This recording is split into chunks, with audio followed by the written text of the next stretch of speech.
Hi everyone.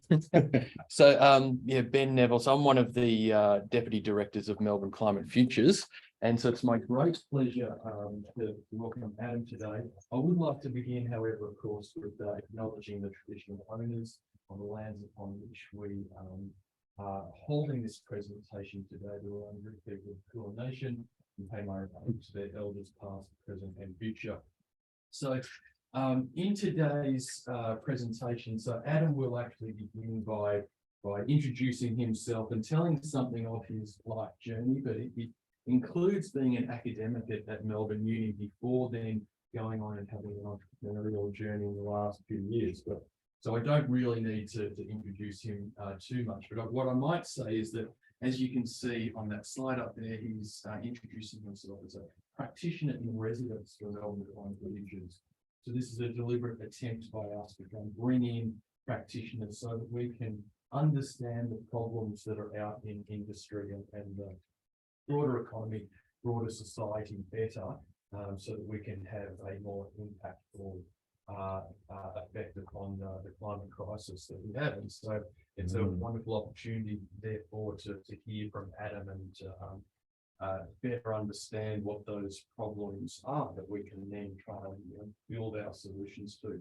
So Adam, I'll hand it over to you. Thanks, Ben. Is the volume okay? Or was that a bit much? It's okay. Perfect. All right. Hey everyone. It's really, really good to be here.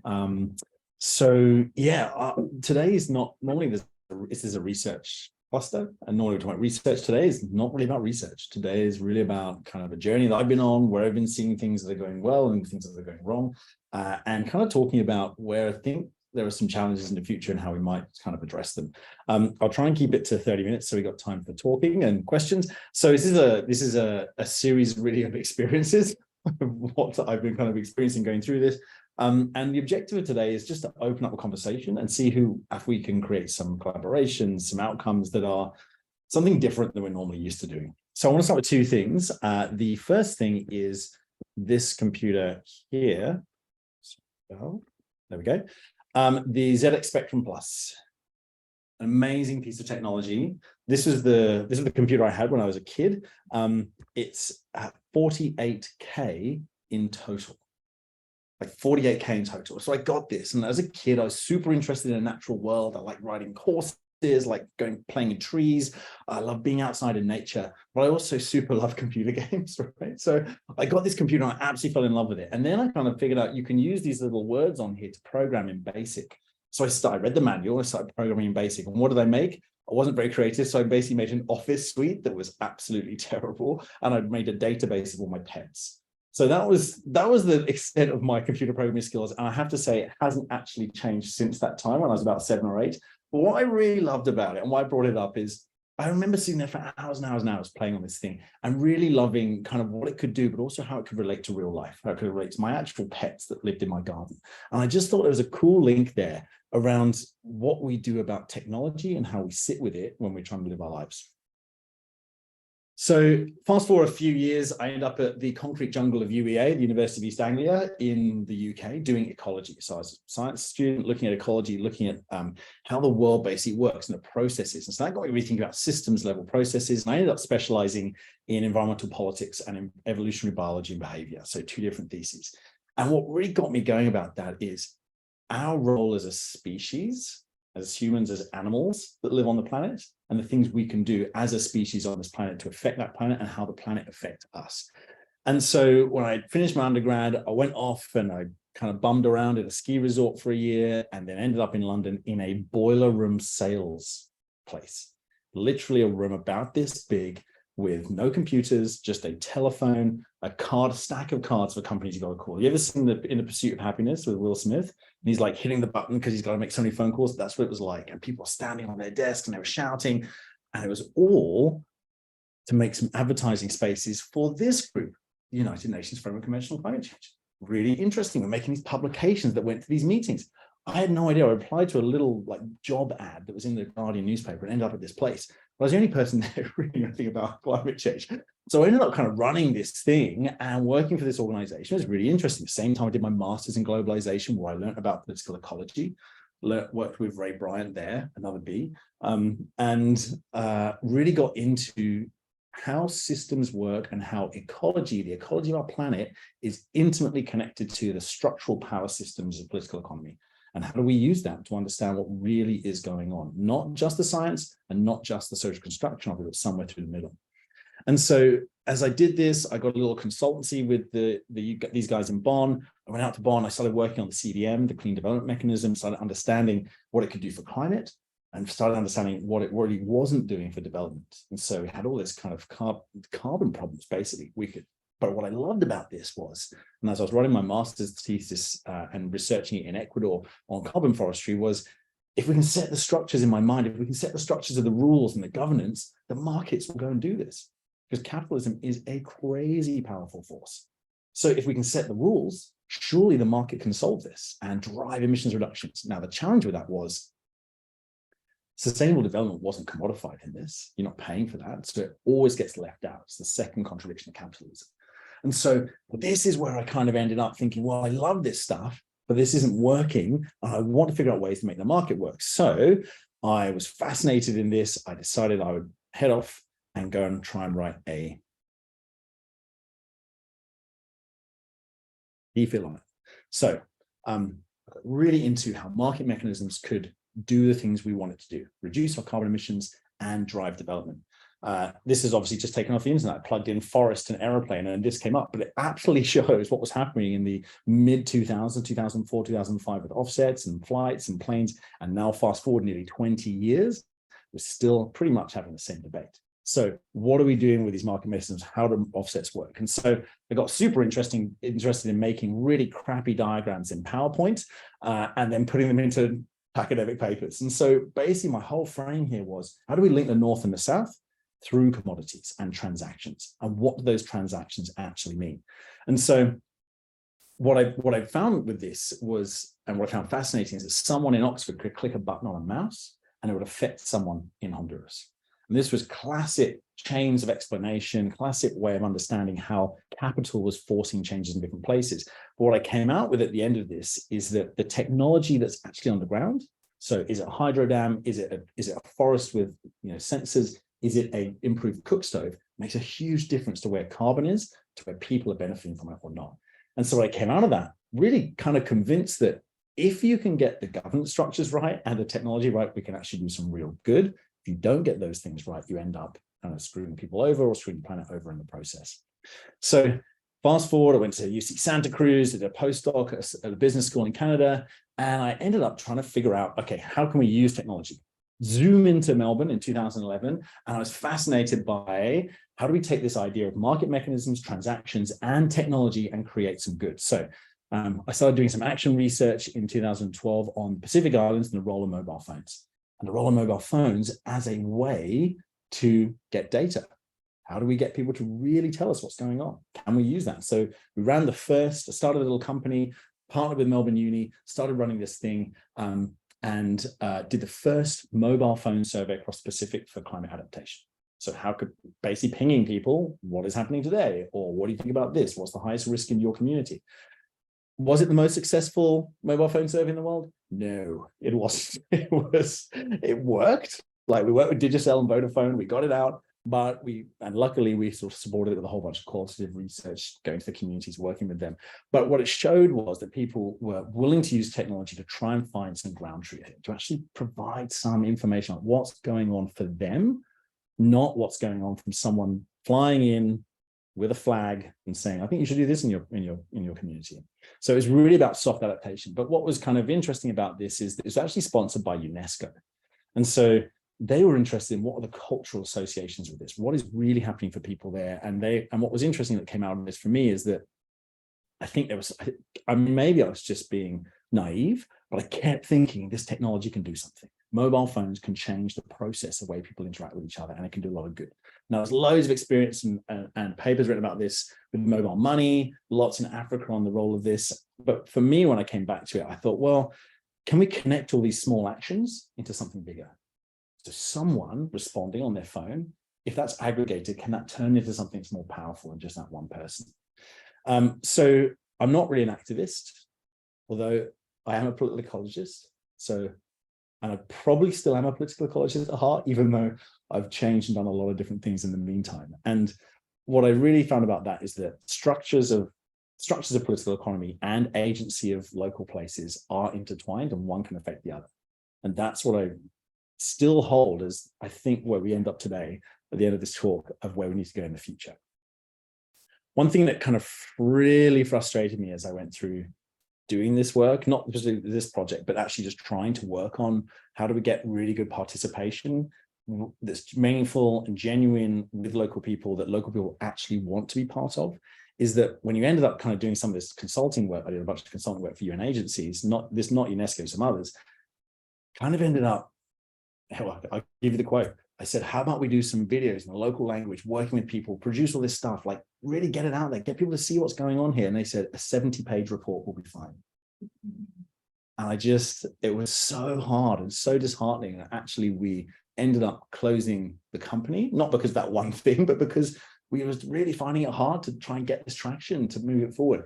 Apart from the last one, which we did for the World Bank, which was connecting live performances in Fiji of the guys who sang Moana into the COP in Bonn on a live Facebook stream that we'd never, ever, ever done before, and live, straight into the COP in a high-level plenary. And the one thing that I remember doing that, standing in there, the president of Fiji was in the room. We had about 50 people in the audience and about 40 dancers. And we were running the show as stage production. And I remember thinking, how on earth am I going to start this thing? I remembered Wayne's World, where they go 3, 2, 1. And I did that, and it went off without a hitch. I couldn't believe it. Open a bottle of champagne, then we closed the company. But the fun thing about this was we could see that this, and I published this with an amazing person, DPhil, who worked with Rob Keenan and Sophie Pascoe, who was doing a PhD in geography at the time. We published this in Global Environmental Politics, which was basically saying, and it was hard to get this published, we eventually got it through, that mobile phones can help with legitimacy, input and output legitimacy, but it tends to favor the carbon over the participation. And there's the challenge we found. This was a literature review on this, but the challenge was it started to end up being technology can be an enabler, but what are the governance conditions that enable that to really help people versus really help just a carbon commodity? It was really cool being here working with some people in computer engineering. I went to the OSCE conference, which is like a human-computer interaction conference. Amazing people doing really fun stuff, building stuff with actual technology. And that got me really fired up about, well, maybe we can actually go and build some of this stuff. And that kind of led me into the next phase of work, which was looking at Web3 as a catalyst for change. So how can we use Web3 and blockchain to start to deal with it? So we're now talking 2017, 2018, 2019. And I'll talk a bit about this because I think it's a really fascinating component and also really challenging for what we want to do in climate change. So most people, when they think about Web3, they think about crypto. And I put crypto in the title because it had a C in it. And I was talking about climate, crypto, and a safe climate future, and coherence. But really, crypto is a use case of blockchain, is a use case of Web3. But whenever you talk about blockchain, what is the first word that comes to mind? Confusing. Scam. Sorry? Abstract. I did this for a business. I did this at MBS the other week. Con, scam, market, manipulation, unregulated, and it's all of those things. And this is the challenge with what's happening in Web3, but there is also a whole bunch of use cases that sit underneath this. So most people think about this in crypto, tracking the charts, how do you make a bunch of money out of it, if they're into crypto. And this is basically what it isn't, in my opinion. This is speculation. I think what crypto and blockchain actually is the ability for currencies to do something different. Now, I'll just, what this looks like, Web 1 versus 2 versus 3. Web 1 was static information publications, like loading the internet through a dial-up in 1997. And you go onto a website and you can get information. This is interesting, the encyclopedias on here. Web 2, social media, actual production of content, putting it up yourself. And social exchanges, we're still firmly in Web 2. And Web 3 is very different. It's about decentralized transactions, but it's also about ownership of the internet. So Web 2, the internet is owned essentially by the companies on it. It's owned by Facebook, it's owned by Google, it's owned by Microsoft. They own those components, and you go to those websites and you use them. Web 3 is saying, well, actually, you own that component of the website. You own that component of the blockchain that's running it.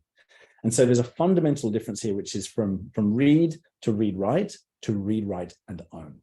And that, I think, is the biggest difference that we'll see for what we can do for climate change, because you can own a part of that, not be part of a company that now owns it, but personally own it. And something dawned on me a little while back around using Web3 is that, and if you've been in Web3 for a long time, I haven't, I've only been in it since like 2018, but if you've been in it since the very beginning, they're just useless. But the difference is your wallet is your identity, and that's what you interact with when you go to a website. It's your wallet that shows who you are and what you can do with that website. You're actually embedded with the website. It's a very different experience to going to Facebook, where you're clicking, producing, seeing something like that. This is actually an interaction with the computer and with the infrastructure of that computer connected to something else, which is a pretty cool difference, but it does speak to me for climate change. So here's a kind of tangible example of what the evolution of that web looks like. Web 1, Netscape, and those kind of amazing old browsers, all the way through to Facebook, Airbnb, things we use every single day right now, Uber, Web 2, and then initial Bitcoin 2009 and Ethereum, DAO Maker, Ocean. There's a whole bunch of others that are coming through right now. Many, many, many, many. But the challenge here is that there's three things that are really important here that we're not kind of getting to in terms of the fundamentals of the technology. The first one is, as I said, the wallets replace user profiles. So you don't sign in with your user profile, you sign in with your wallet. And what that means is you have digital assets that you can exchange with someone without an intermediary. If I want to send a digital asset of mine to someone else, I can do that without having to go through Facebook or Google or anything like that. It will do it in the blockchain without any human intervention. The second one is ownership over assets like non-fungible tokens. You probably all seen the things with the apes and all the kind of different pictures. It's a very mysterious place to work, but it is actually showing you can own a piece of that internet. That is a piece of the internet that you can actually own as an individual. The third part is and I think this is really important when we think about participation in climate change, is a shift in how data is stored and who owns the data. So every time you put a photo up on Facebook, Facebook owns your photo. They own that data. That's their data sitting on their servers. If they decide to pull the plug, literally on that server, or all of it, it's gone. It's theirs. Whereas in Web3, you own your data and you decide when you want to release that. And I think that is really different when we're thinking about what we can do for climate change, when we're talking about the problem of data to understand how we deal with the issue. And so if we're thinking about democratization, that really is the fundamental democratization, that you can use data and individuals own and can release it and can be paid for releasing it. And I just wanted to put this up here. This is from October last year. Last year was, the price of all crypto fell through the floor. It's still falling through the floor. It's coming back up and going down. It's this kind of whole volatile market. And everyone's got an opinion. No one really knows what's going on. It's basically voodoo. But this is real, and this is just technology. These are large corporations using the blockchain to do something. And so this is where I think the action is, that there's actual organizations. Now, I'm not saying this is good. I don't have an opinion on this. It just is what is happening. Because, of course, the blockchain could be captured and there's private blockchains going to be used by large organizations. But it is showing that there are use cases to use this around the world. I think this is important because if you can own your data on carbon and you can own your data on your co-benefits that shows exactly what has happened to you and how you're dealing with it and what is going on in that local area, you then have an opportunity to say, well, I'm not giving this to company X who's turned up in my village to talk to me about this. I'm holding on to this to whoever I want to in the future. We're not there yet. We're not, but I'm in discussions with people who are looking at this right now with new kinds of offsets that have got 15 years of co-benefits sitting there and trying to figure out how they can maximize the benefit for the local people rather than maximize the benefit in the market. Not there yet. So what are the use cases here in climate change for this Web3 stuff? Well, first thing, regenerative finance. It's called regen finance, basically refi, which is how do you the basic financial mechanism through the blockchain going to fund forestation, afforestation, regenerative agriculture. Tokenization of carbon finance is a massive one. I mean, because of the movement at the international level and because of carbon compliance, There's a massive amount of organizations who are basically taking carbon credits and tokenizing them. It's literally buy carbon credits from the market and stick them on the blockchain. And there's a bunch of organizations doing that. Now, there's a lot of problems with that as well, because there's a bunch of reports that come out saying, well, for example, there's a report from The Guardian saying 94% of a certain swathe of carbon offsets from forestry projects were incorrect. And something they're in the blockchain, you can't really change it, and that becomes a problem. There's things like improved monitoring, reporting, and verification. So all infra's looking at this, actually from IoT devices, helping understand what's really going on in terms of data. Retirement of credits, KlimaDAO, which is basically saying, we're going to retire credits out of the system using the blockchain to force the price up. It's like the old, there were some guys in the UK doing this, pulling out of the EU ETS, basically just pulling out because there's so much hot air in there. And then the stuff that I've been working on the last 4 years was microgrid decentralized autonomous organizations, which just basically sounds like in Battlestar Galactica, but it essentially means you have a set of rules that governs the way energy devices talk to each other on behalf of their humans. So you can basically set up a governance structure to benefit whoever you want to benefit in that system. Does it benefit the local community, or does it benefit the retailer? Does it benefit the network provider? And you can set those up. Now, have we got that running fully? No. Is it getting somewhere there? Yes, it is now. But the idea here is that you can create a positive governance structure for people and the planet through that. And you can't mess with it, because once you've built it, it's running in the program, it's running in the code. So in 2018, I co-founded a company called RedGrid, and I'm just stepping down from a directorship in that. And our CTO and our CEO now is kind of pushing hardcore on the technology of that side. But in 2021, I also co-founded this thing, the Internet of Energy Network, which is essentially the blockchain and holochain system to run these microgrids around the world. It is crazy nascent, right? We're still trying to build the thing. We're still trying to get it up and running. But it is working. And what's really interesting, we partnered with these guys in the US called Holochain, they were kind of involved in the beginnings of the Occupy Wall Street movement. They came to Melbourne. We did a whole bunch of workshops with them. And they basically learned from these guys. They're hardcore ecological economists. I thought, aha, because there's a lot of degen in crypto, which is difficult people to deal with, but there's some amazing people like this who are just great free thinkers, and they really are trying to create a new system that's genuinely better. And so I'm not going to go through this, but all it says is basically we want to create a system that keeps value local in the community, just like carbon finance could be kept local in those communities.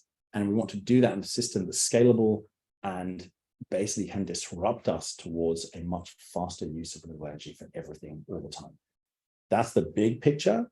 Doing that in reality takes a lot of regulation, a lot of work with legislators, a lot of work with companies and who are doing this already, and even trying to sell the electricity. And so there's a whole bunch of challenges with it. But what's important here is we as people who are, I guess, practitioners, academics, trying to build something as well as just talk about it.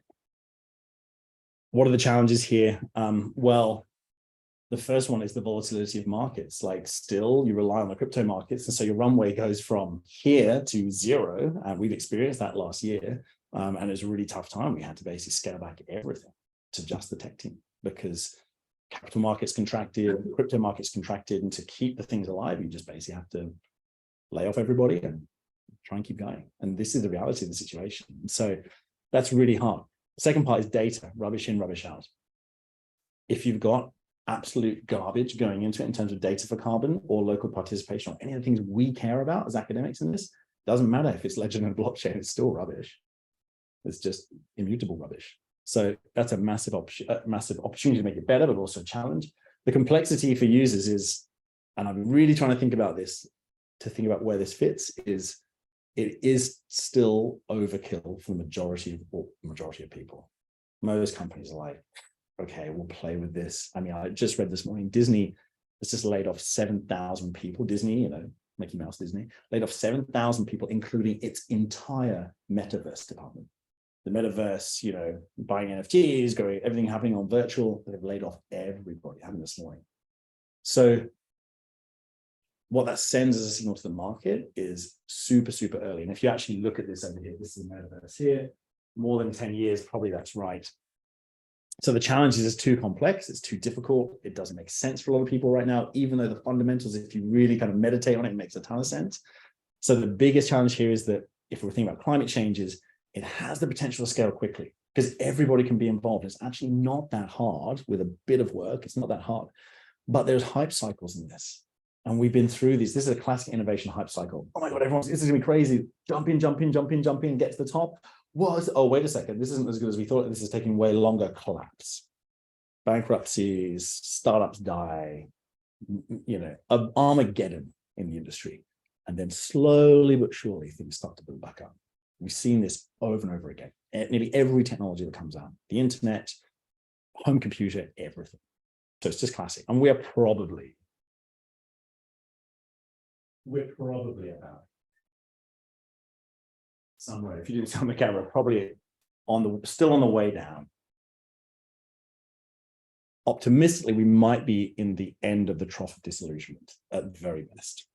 And the trough of disillusionment is this technology is rubbish, it doesn't work, it's never going to do anything good, it's just ripping people off, blah, blah, blah, all that stuff. And then slowly but surely we build out of it. Okay, I think there's some interesting things here from a research point of view. I'm just looking at time. Yeah, research point of view is that, and I think about this in terms of critical business research, but pretty much informed by political ecology. So crypto market environmentalism. So if we're thinking about carbon markets, we're thinking about all those people tokenizing carbon, who wins, why, and how? It's classic. Does the capital win? Does the environment win? Do people win? The political economy of these DAOs, these distributed autonomous organizations, who's deciding what those governance structures are in that piece of code? That's really important because they decide what happens in the code. Now, the idea of that is that the people decide, because if you buy credits in that code, you have a voting right in that code. And so actually it's starting to democratize that. But in practice, how does that work? And we've seen MakerDAO, which is the biggest DAO organization trying to pull this forward, made a huge amount of money in their ICO, take 7 or 8 years to sort of try and get there. It's really hard because you've suddenly got everybody making a decision. And that's really difficult to get anything done. And the final bit is the tragedy of the commons in these DAOs. Does collective governance really make a difference? Or does it just make it harder? And that's something I think we've got to figure out. Is there a tragedy of the commons issue in there that you're just going to get to a stalemate because no one can agree? So we're in a real, and this is why this talk was really hard to put together, because we're in a real time of flux. In terms of the markets, in terms of technology, but more because we got 50% reductions by 2030. We've got to peak our emissions by the middle of this decade, the next 18 months or so. Real, like I say, kind of like off the cuff because we say it so bloody often, but it's true, right? And that's what we've got to hit. And yet we're dealing with all this stuff, market changes, housing prices, affordability, all the stuff that's actually happening to people on a real life basis. And when we're going through things like, well, we're trying to build new technology or trying to build new approaches, and you're going through hype cycles and problems of basically devaluation of what these kind of entities are trying to do. ClimateDAO went from $1 billion market cap to $15 million. $1 billion to $15 million in the space of about 8 months. So it's the value is really hard to then say, well, I'm going to invest in these kind of things and how do we push it forward? So where does it leave us for a safe climate? The challenge of coherence. This is embryonic and I've been thinking about this, but I'm trying to think about personally, what does this mean and how do we evolve ourselves to do this work? I've been thinking about it in a couple of ways, few ways. So pracademia, it's a weird word. I'm not sure I like it, but it does make sense. Practice and academia put together. This coherence is about what we study in the world and what our role is in that world. I find very challenging still. I've kind of gone private sector, academia, private, and just in and out for most of the last 20 odd years, 20 years. And I heard Noel Castry say in a seminar once, I really liked this. He said, because Noel Castry is, fantastic critique of neoliberal environmentalism. His point was in the seminar, he said, we've got to be on the far left to bring the right to the middle. And I just loved it. I was at Oxford, I was like, I'm a neo-Marxist, let's get this done. And I heard him, I love when he said that, because I was like, he was saying that because we want an outcome. That's what I liked about that statement. We do this work because we want an outcome, a change. And it's really stuck with me for a frame on how we frame our work. But this idea of can we be in practice and can we do academia at the same time or kind of come in and out of it has been on academics' minds for a very long time, of course. But the challenge I think here is how do we make sure we don't miss the forest for the trees? So when we're diving really, really deep on specific issues, that one problem you're solving in your PhD, or that one problem you're solving in that paper, it's our job as well to sit back and say, well, what's really happening? What's the reality of this? So I think I find that so challenging to keep working with that as you go between the two. So who decides what a pracademic is? How do we decide for ourselves? And what does it mean to be that and be flexible in how you approach in different contexts and different situations? So there's a couple of things of way people can do it. You can be an intrapreneur. So Ben and I have gone and got money and done workshops with, energy companies and stuff. And it's been really great. We've done cool stuff that people haven't done before. And it's great, but it's been hard to kind of keep that going, institutionalize it in some ways. And then you can be an entrepreneur and you can go off and try and start doing your own thing, which is kind of where I landed on this. So I went off and started to do these two missions, create the scalable grassroots transaction system for energy. But really, when I came back to it, I was like, well, what is it I really want to do? And what I'm struggling with is how do you connect people in the mission for the future through technology and education empowerment? That ultimately is the kind of framing for what I feel is important for me as an individual. It's not important for everyone, but for me as an individual and what I do. And when I've strayed from that, I found it really hard, firstly, to publish, and secondly, to actually be successful in what you're trying to build. So I want to talk about the entrepreneurship part of that. The first rule of entrepreneurship, it's really, really hard. The second rule of entrepreneurship is it's really, really hard. And the third rule is that you basically go back to the rule number one and you keep going. And there's only so long you can go, but you keep going as long as you possibly can. And one of the challenging parts here is that most of the time, turning your big ideas that you've got into something tangible that you can sell, because of course, someone's got to buy it, is a massive challenge. 95% of startups die. It's a really hard slog. If you get it right, or if you get some way down the road, you create something new. There's conflict, there's all these problems that come with it, but it's also this opportunity for having and doing this thing called the big, hairy, audacious goal, your BHAG. I want to change the world because of this thing. And that's what every entrepreneur starts with if they're actually trying to do something meaningful. So I think the challenge that we also see here is if you are dealing with things like Web3, we're in the crypto winter. And the crypto winter is where it's just for ages. And you basically lay everybody off and apart from your tech team and try and keep going. That's it. And you don't know when it's going to end. And it might never end. It's kind of like, north of the wall. So this is kind of what we have to deal with. Impact. Secondly, coherence and impact. So the oil tanker is shifting. We are going in the right direction. We're doing I think, the right kinds of things to deal with the climate issue, but it's turning so slowly. And there are a whole bunch of issues underneath this that are going to be really difficult for us. I want to give the example of TCFD, the Task Force for Climate-Related Financial Disclosure. Lots of work happening on this at the moment. And this is one example. I think TCFD is a very interesting thing to look at because it started as self-regulation in the industry and now it's becoming compliance. It's probably going to become compliance in Australia as well. The MCF responded to the recent paper from the Treasury. But what's important about this is that it is trying to get to the right place, get disclosure, get good data. But if you look at some of the academic literature on this, and I found this paper is really interesting, that it's really hard for companies to do this. They got multidisciplinary issues. They don't have the right skills. They are struggling with the information systems to make this happen. So there's real problems with actually trying to get the real data in to do this. And I thought it was interesting that auditing is highly correlated with material TCFD compliance. You don't have to be audited, but if you are and you want to do it, you choose that, it does make things better. But I like this quote from DiMarco that came out in Business Strategy last year about the greenwashing side of things. If you are faithful, if you're not faithful to the actual data, if you're not showing it all, or if you could be accused of greenwashing. But if you do show your data, and it really is bad, because some companies have got really high exposure to climate impacts and climate risks, then you hit negative sentiment in the market. So we get back to that age-old question of, are we telling the truth or not? And what does it mean for that entity when you, as an organization or as a person, you're running an entity, you're trying to make this work through the middle? Really tough place to be.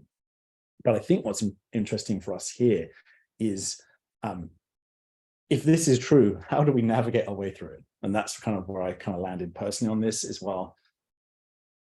As we as we try and maintain some coherence through a weird career. I remember Peter Christoph, when I said, "Yeah, what's about a career? How do we do career planning?" He goes, "A career is something that a car does down a hill without any brakes." And it was a great joke. And to be honest, until this year, I actually didn't. I was like, "Oh, yeah, it's kind of an okay joke." And now I'm like, "No, that's a very good joke." And because it makes total sense when you're in this career, right? Who knows where it's going to go? But if you're, and I think I remember being really honest. I've been working on climate change for 20 years. Have I really made an impact? Probably spent way more carbon than I've saved going around to speak at conferences and stuff. I've tried to do a bunch of things, but is it really, you get to this point, you're like, what am I really doing? What's the real thing I'm doing here? And that's where I think, if you're experiencing changing conditions in academia, changing conditions in the market, it's a tough environment to be also going out there and trying to change the climate to stop this thing from happening. It's really hard. And I think there is a lot of work that's going to need to be done in the next 5 years or so, which is helping people who are trying to work on climate change deal with the psychological issues of trying to deal with this thing and deal with being a human being and having a human experience. Because we're all having different human experiences. And that is a massive, massive piece of work to do. I'm not tackling that today, but it is a big piece of work to think about. So I just wanted to finish with this, which is where I'm kind of doing some work. I'm working with Symversa, this group. And reason I brought this up, firstly, because they're a really awesome group of people and they're doing some really interesting things, but also because they're environmental scientists and they're not management consultants. They come from environmental science, geotechnics, and the values of the organization are to be the greatest place to work for these kind of environmental scientists and geotechnical land contaminated professionals. But what's interesting is they are focused on long-term clients, long-term opportunity, and long-term thinking around what the environmental change means for a green future. They've done a lot of land contaminated work, like dealing with contaminated land and bringing it through a green transition to something better. And now it's time to apply that thinking to climate change. And that's super awesome. There's only 2 of us in the company who are doing climate and ESG stuff. And there's only 150 in total. So we're just a small embryonic team growing there. We're actually hiring. So if you're online and you are looking for a job and you're in this space, please get in touch. Really great group of people. But I wanted to talk about just one thing here, and that is, if we're thinking about how we deal with that problem, if we think about what DeMarco was talking about there in terms of real data versus perception in the market and the inability to get that data across, we need to find a way to make the data more visible and be easier to understand. And so there's a digital team at Symversa working on this. We are trying to come up with some ways of pulling bits of different technology together to make that process easier, but also more transparent and real based on the science. So not there yet, but maybe there's a way to use this technology to actually start to influence this, especially in the context of TCFD. And so by bringing in environmental engineering, real hardcore science, ESG and carbon stuff, but also with this ability to pull in data, maybe we get somewhere, because it's kind of just like building Lego. We've got to, and this is probably where I land at the end. You've got to keep building. You've got to keep trying something. One has to, I have to, not you, one has to, in my opinion, for me. Build and build and build and see if you can get that to go further and further. And then you create the whole. And I think if you're looking at what's happening around the world, and this is why I come back to Web3 and I come back to that structure, Generation Alpha, as they're known now, the people who are 13 years old or so, this is what it is. It's not corporate regulation and risk. It's this. And this, I hope, and I really finally think we might be getting that turning point because of this. The ability for young people to actually have a voice, stand up and say this, and then be digitally native in what this new future looks like. So the final part is, if we can hopefully find a pathway through this, academia on one side, practical nature on the other. If we can, the director of Google Labs, Dmitry Glazkov, said that the challenge of coherence is a different beast to everything else in terms of how you manage teams and pull things together, because you need to have a way of facing a challenge by seeing it, by stepping back and seeing the larger picture beyond conventional horizons. But you also said, quote unquote, yet at the same time, working in the moment, sensing tensions and forces at play. That's a hard one, but I think it's absolutely true. So thank you very much for having me. It's a different kind of talk, but I hope there's some questions.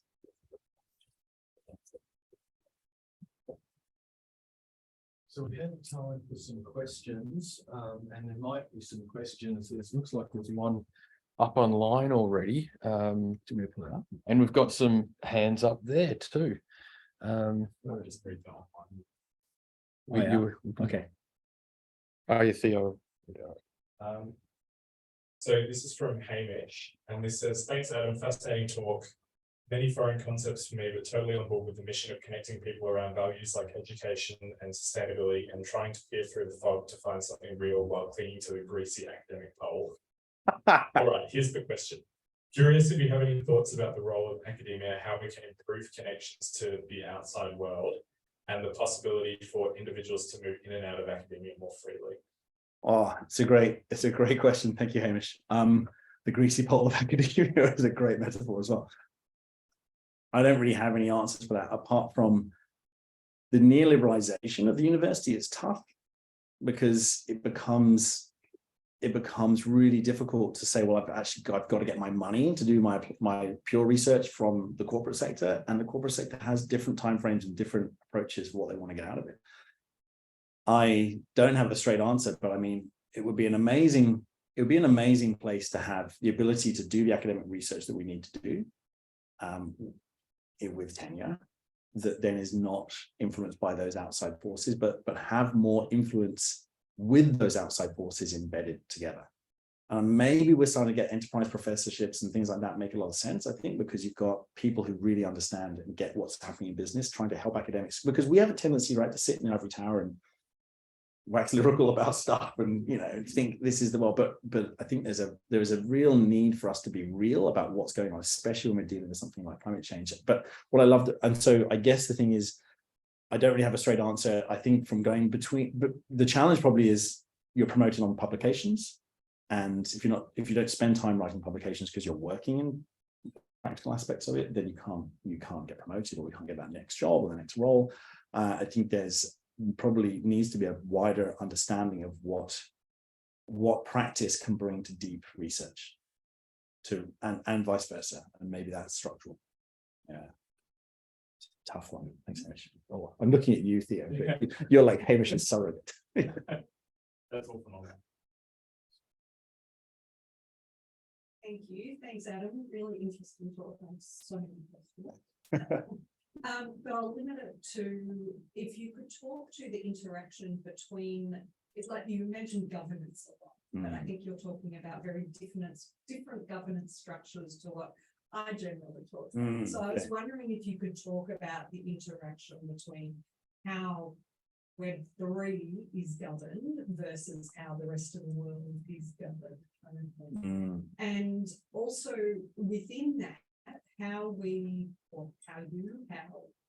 society prevents sort of corporate capture and neoliberalization of Web3, and whether you have any thoughts on these sort of embryonic conversations around a global treaty on Web3, whether it should be declared common heritage, you know, some of those thoughts.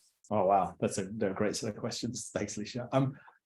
The first one on governance, yeah. So probably I'm thinking about it slightly different. And when I'm thinking about governance here, I'm sort of thinking about who gets to set the rules for making the program and writing the smart contracts that enact that program. And so they're written by humans, so the humans set the rules. And the governance of it, I think, is interesting because it kind of goes back to more like cooperatives. And a cooperative governance, because each individual who buys into it has a stake. But here's the challenge: if you've, and this is we see this happen over and over again, if it's a proof of stake mechanism, or if it's something like that in a DAO that you vote on, if you've bought more of that credit or more of that token, you've got more sway. And so then it comes back to, well, who's got the most cash or most crypto cash, and then they just buy their way in and they can outvote others. There are mechanisms to try and pull that back. But so you're exactly right. It's a different governance, but how do we question that governance? Does it work? In terms of the Web3 and industry capture, industry is definitely, like, they're not talking about it that much, but that diagram showed how much the industry is using this, and they're using it. It's mostly on permissioned blockchains, which means it's not open. It's not anyone can participate in it. It's basically it's a closed database. They're just using the technology,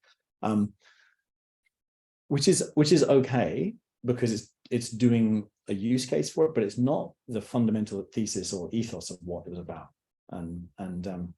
So there is a real risk that gets captured, and to be honest, there's a real risk that people go, yeah, that's fine, I don't really care, and are happy to like use Facebook's blockchain, if they had one, to then do everything they want to do with it. And maybe there's lots of danger in that. I think then the common heritage part is really interesting, because it's a massive mess out there as well. There's so many different DAOs. I mean, that's what it's meant to be. It's meant to be a mess, meant to be, and it takes a long time to get these things up and running. But one of the things I think so, maybe that's somewhere, but I don't really know the answer to that one. But what's cool is the communities that sit with it. So Holochain, for example, has a massive community that really supports what they're doing, and the community drives it. It's open source, and so our Internet of Energy network is open source. The community can drive it. Now, we're not there yet because the community is kind of like thinking about other stuff. We've got to do some work to get that community up again. But the idea is that it is owned by the common good of people who are interested in that thing. It's like self-selection into Mastodon, the Twitter sort of replica. It's like you choose where you want to go. It's like Discord, you choose which server to join. You don't have to be part of the same thing. So maybe we end up with something that's better for more people, but it takes longer, it's more messy. Doesn't it? Just go. That's really interesting. Thanks so much, Adam.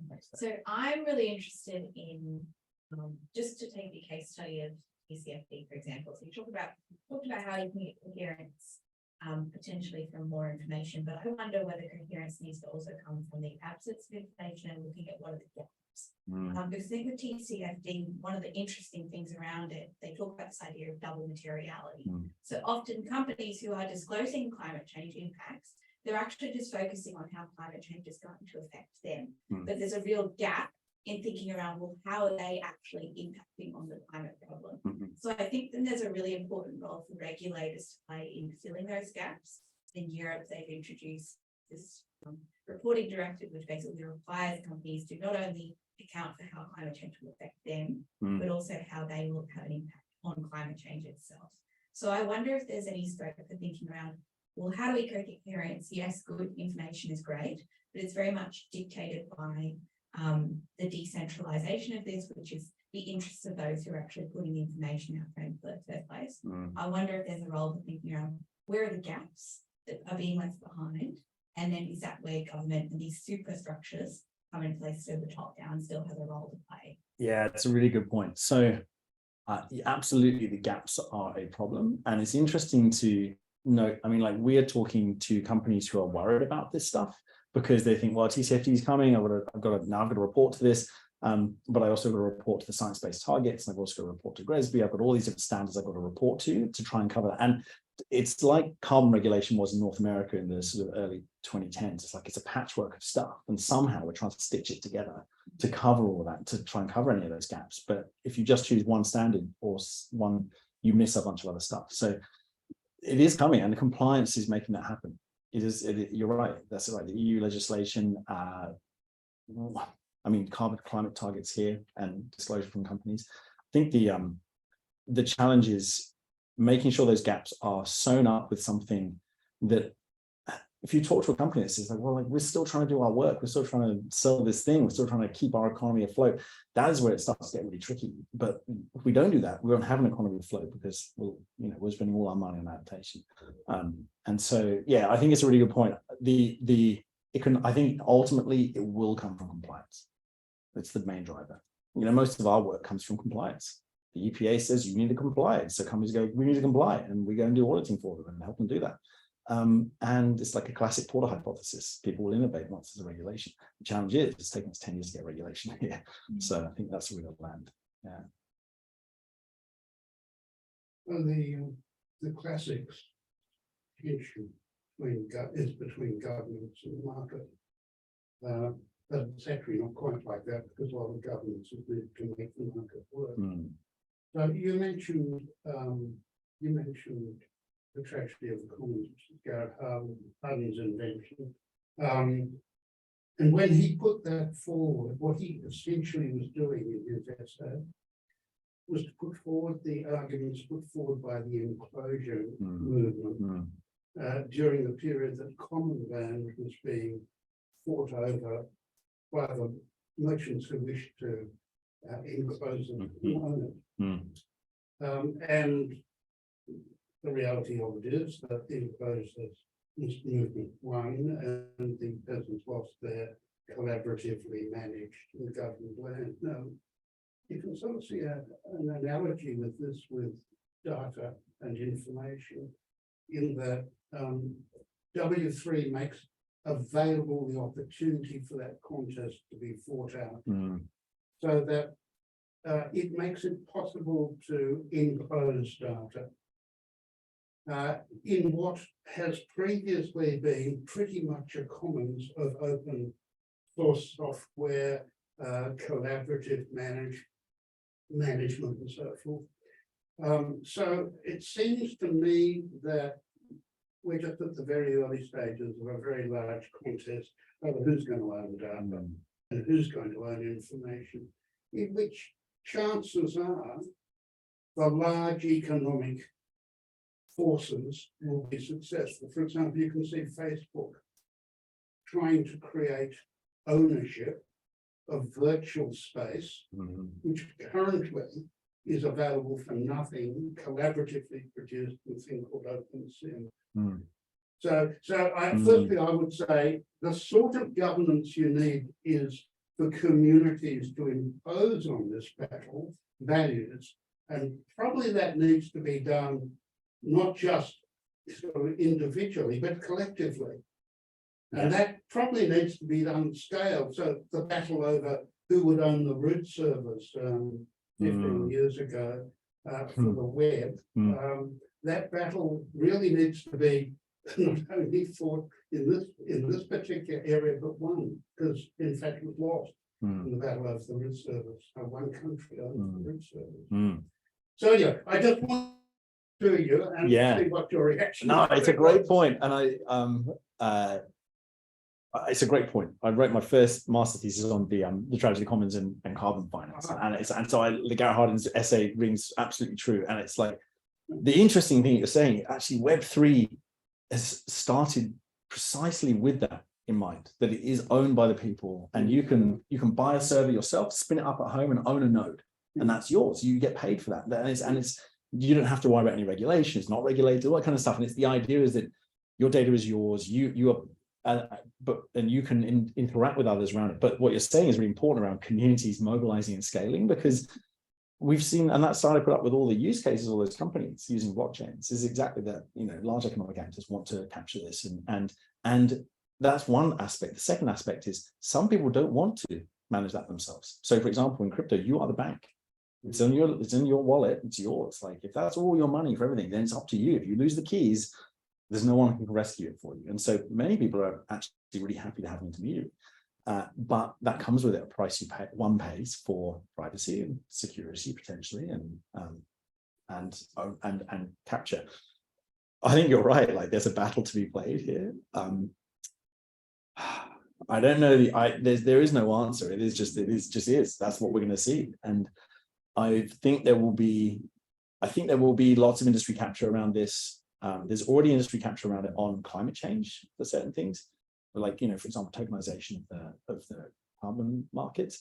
But on the other hand, there is such a different movement now that I firmly believe actually the technology does make something substantively different, that because we don't have to, because the internet is available now to everyone, you don't have to 100% have to participate with Facebook if you don't want to. You can be part of your own, you can set up your own blockchain and work with people in your community. One can. And so I think, and there's so much open source in this, most of it is open source. Actually, most of the Web2 is open source as well. It's just that companies take it and package it up in different ways. I think maybe that's where we just keep pushing open source. And I don't really know, I'm not a coder, so I don't spend enough time in that. I think maybe I should do more, but yeah, I think there's a battle to be won here. I have an optimistic hope that there will be enough of this technology, enough of the technology in the right people's hands as communities to empower them to do this. That's all right. Yeah, it's a great point. It's a hard question. One last question from Thank you. Thank you, Adam. That was really interesting. I know nothing about this other than having seen a headline. Can you talk about the carbon intensity or energy intensity of Web3? Yes. whether that's something we need to consider in terms of Yeah, how this. that's a good question. So, so carbon intensity. So there's different ways blockchains work, and consensus-based mechanisms in blockchain have to basically have these blocks that go up with data. Another block comes up, and they are verified and validated by another node somewhere. A computer basically somewhere says, "Yes, we validate that's correct." Basically, there's two principal ways of doing it. One is called proof of work. One is called proof of stake. Proof of work is a very powerful computer looks at both of those blocks and says yes, and solves a very complex mathematical equation. And it says, yeah, that's true. We validate that data is correct. And up it goes into the blockchain, gets up. And that person who owns that node gets paid in Bitcoin or whatever that blockchain is that you just validated. That takes a lot of energy. And that's what those entire Bitcoin farms have been created. And there are lots of them in Iceland or places where energy is super cheap because it's so intensely energy. It uses so much energy. But proof of stake is different. It doesn't use that work mechanism. It basically says you stake a bunch of credits in that system, and if you've got enough credits, you basically randomly select a validator to do that, and that validator can undertake that calculation. But they don't have to. What's happening? Basically, what was happening before is to get the big bucks, you had to have the most powerful computer. And most powerful computers took the most energy. So yes, it is, but pretty much. There's a few, but Bitcoin is the main one. That's proof of work, and that won't ever change. But most other things are now proof of stake. Ethereum switched to proof of stake, and things like Algorand, Solana, all those kind of ones don't. They all work on a proof of stake mechanism or a mechanism that doesn't use lots of energy. So it is changing.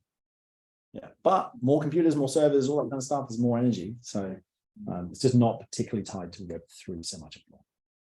Good question. Thank you. Great, thank you. So we're out of time. So please, everybody, thank Adam for wanting to talk. Thanks for having me. Thank you, everyone. Wow, thanks. Please down, escape. Look at my time. Stop sharing. Yeah. Yeah. Yes.